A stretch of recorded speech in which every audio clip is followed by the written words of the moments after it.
If you're looking for the ultimate shortcut to the year's most transformative knowledge, well, this deep dive is it. That's right. We took a huge stack of sources, the biggest insights, the most viral advice, the absolute game changers from, over 75 globally renowned experts? Yeah, and we've condensed them all into one focused conversation, really designed to give you instant clarity. We're pulling out the nuggets that genuinely shifted how people think about really fundamental topics. Things like building better relationships, achieving optimal health, and, cultivating that profound inner strength. Our mission today is clarity, connection, and strength. And we're going to start with what is probably the most universal experience that just stops momentum in its tracks: feeling stuck. Right. And this insight, which went viral, comes from Jay Shetty, the former monk and now, of course, a best-selling author. When I first heard him articulate this, it was just one of those moments of, true revelation. Most of us treat being stuck like it's a logistical problem. Like, I don't know what step to take next. Exactly. Yeah. But Shetty reframed it completely. And his analysis is so powerful. He says, you are not stuck in that logistical way. You are grieving a past version of yourself. And framing it as grief, it reduces that cognitive load of self-blame, doesn't it? Because when you feel stuck, you blame the future or you blame your own lack of motivation. Right. But when you realize it's grief, you understand you're just heartbroken about something you've lost. Yeah. It immediately validates the difficulty of whatever transition you're in. Yeah. And it connects directly to that really potent Zen teaching. What's holding you back is what you're holding on to.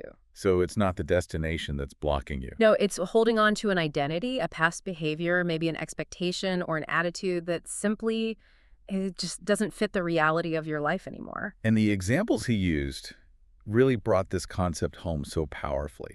That clinging, it's visible in our everyday choices. Oh, absolutely. Think about the parents who are now empty nesters.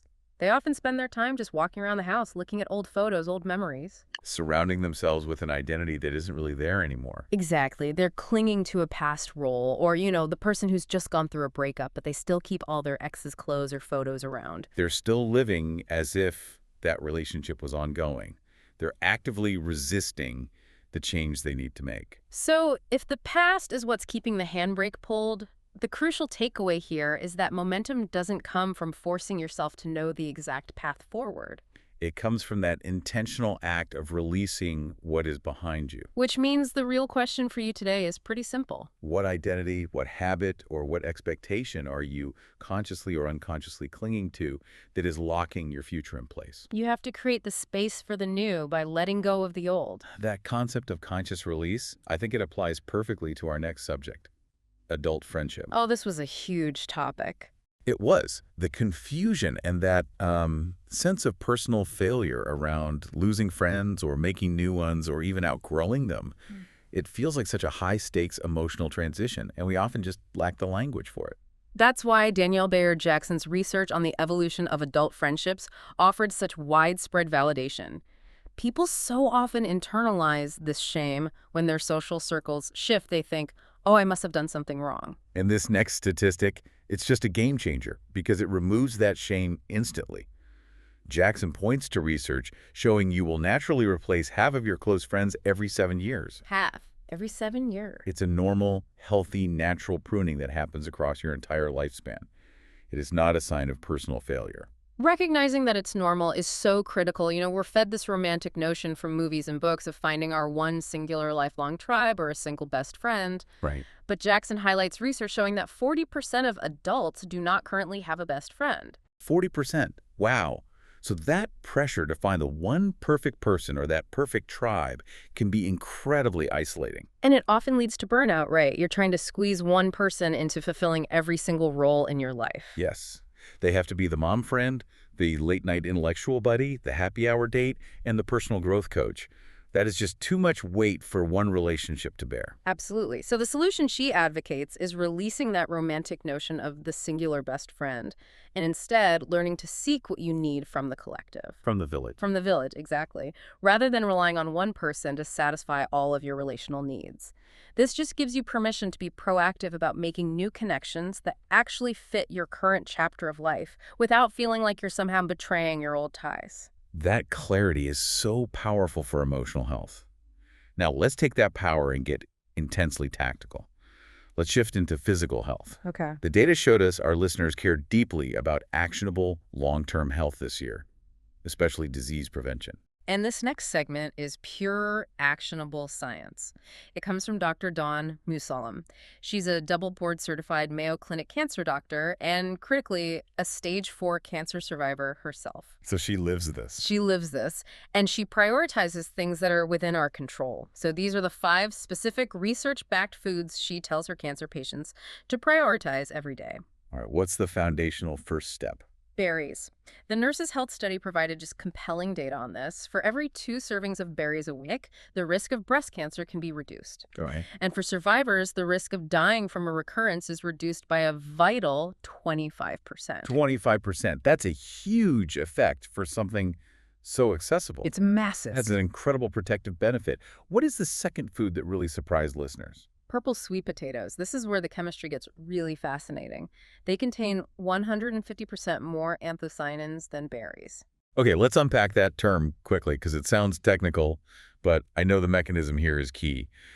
What exactly do these phytonutrients do? Are we talking about vitamins? Not vitamins, no. They're more like genetic messengers. They actively help turn off what are called tumor genes. Those are the cells that promote uncontrolled growth. Okay. And critically, they help turn on tumor suppressor genes, which effectively act as the brakes on cancer development and growth within the body. So we're eating food that acts like a genetic dimmer switch, telling the bad cells to slow down. That is a fantastic piece of information. What's number 3? Cruciferous vegetables. So think cauliflower, broccoli, Brussels sprouts. The usual suspects. Right. But Dr. Musalam stresses eating these raw because they contain the crucial enzyme myrosinase. And that enzyme is necessary to help your body absorb the phytonutrients more effectively. And for women's health specifically, why are these so important? Well, they help transition estrogen in the body to a less proliferative form. And proliferative just means growth-causing. Estrogen isn't bad, but certain pathways can encourage unnecessary cell growth. These vegetables help steer estrogen toward the safer, less growth-promoting pathways. That's fascinating. Okay, what's number 4 on her priority list? Beans and fiber. An umbrella review covering an astonishing 17 million person years provided Class 1 evidence that fiber reduces the risk of dying from any cause. Any cause, not just cancer. Any cause, including heart disease and pancreas cancer. It can reduce your overall cancer risk by 22%. And you have to remember, you can only get fiber from plants. That speaks to overall longevity, not just fighting one specific disease. And the final food. This one often battles decades of confusing health messaging. Edamame and soy, yes. Despite all the persistent misconceptions, the American Cancer Society's 2022 data confirmed their safety for breast cancer survivors. A robust meta-analysis showed a 25% reduction in recurrence. So the science is clear now. It is, and it's also protective for the prostate in young boys. The science is very, very clear on this. That is actionable, empowering science we can apply right now. Let's move from optimizing our personal physical health to optimizing our relational health. Because advice on intimacy from the licensed sex therapist Vanessa Marin was one of the most talked about moments globally. It really was. And Marin identified this classic, predictable mistake that most long-term couples make. They reserve intimacy until the very end of the night. Right. By the time you're both crawling into bed, you're exhausted, you're doing that mental math about how many hours of sleep you have left. And that environment is absolutely the worst time for connection. The worst. The proposed fix seems deceptively simple, which is just prioritize it earlier. But I know a lot of people push back on the idea of scheduling sex. Yeah. How do we make that feel less like a chore and more like genuine connection? Well, Marin addresses that pushback head-on by reframing the concept entirely. She says the idea that sex should just happen is a myth. A myth. Think about it. When you were dating, you scheduled dates. You had intentional time that you set aside. Dating is scheduling sex. We've been scheduling it all along. We just stopped calling it that once we're in a long-term committed relationship. So the solution isn't adding a chore. It's about recapturing the intentionality you had when you were dating. Precisely. It's about moving sex out of the if we have time category and back into the priority category. Maybe before the dishes are done or before you settle in to watch TV. That makes sense. And beyond just scheduling, she offered 3 research-backed tips for boosting daily intimacy that require, less than a minute of effort. Okay, lay them out for us. First is gratitude. Research consistently shows gratitude is the #1 predictor of marital satisfaction. It takes seconds to just say, "Thank you for doing that," or "I really appreciate you." Simple enough. And second is physical contact, but there's a specific duration, which is fascinating. Yes. She provided the science-backed timeframes required for the body to actually release oxytocin. That's the bonding and trust hormone. You need a 6-second kiss and a full 20 to 30-second hug. Not just a quick peck or pat on the back. No. Most people hug for 2 seconds and then pull away. If you're not hitting those time markers, you are missing the neurochemical benefit of bonding. I know I was guilty of that 2-second hug. And finally, the third tip. Eye contact. This is essential for combating what she termed the tragedy of feeling unseen in a long-term relationship. When you stop really looking at your partner and engaging with them on that fundamental level, connection just erodes. So doing those 3 small things daily can radically change the atmosphere. It really can. Profound advice. And it's a perfect bridge into our Rapid Insights segment, where we cover the final foundational moments that gave listeners so much crucial clarity this year.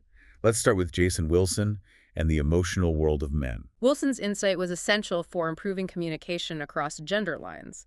He observed that, for many men, anger and silence were often the only 2 safe emotions they were taught to access. Right. Anger shields vulnerability or weakness. And silence can be mistaken for being stoic or strong.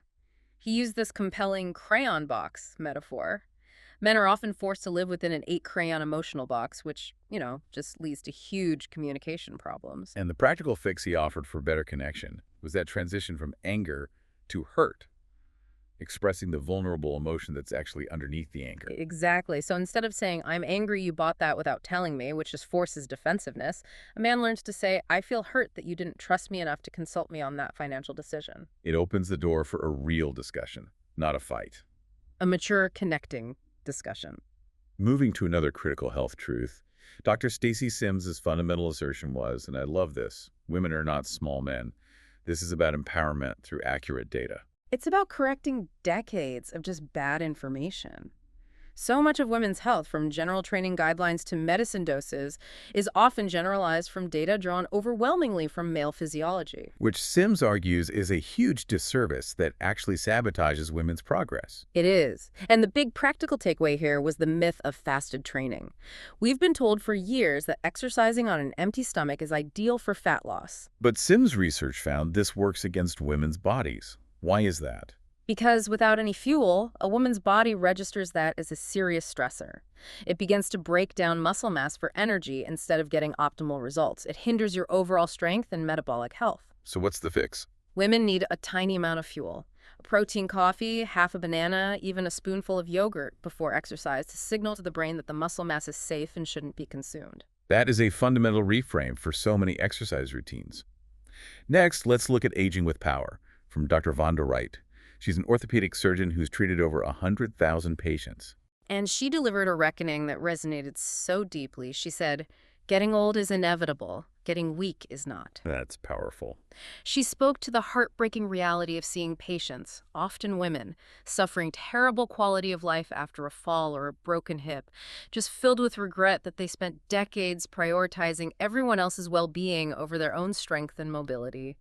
The empowerment in her message, though, is that your future is not passive. Your body always responds to positive stress, like strength training or mobility work, no matter what your age is. She reminds you that you are absolutely not past the point of changing the trajectory of your health. And her viral challenge became an internet movement, just aiming for 11 push-ups. It could be against a kitchen counter, or on your knees, or using a wall. The point is the conscious choice to build strength, recognizing that every little bit of investment counts. That sense of urgency gives way to deep healing with Dr. Gabor Mate, whose core insight on childhood trauma was arguably the single most profound and viral moment of the year. His core observation, which provides such immediate compassion, is that no siblings grow up in the same house.